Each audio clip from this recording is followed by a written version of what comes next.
How to log in to OnlyFans account. So if you want to log into your OnlyFans account, then what you need to do is first you just need simply open up your application.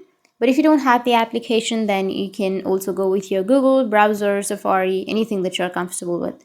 Now once you open, you need to go with search and search for OnlyFans login. Once you've searched here, you will have the website, so you just need simply tap and open it up.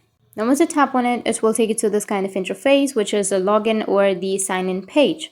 So you need to enter your email address on the first blank and then your password on the next blank.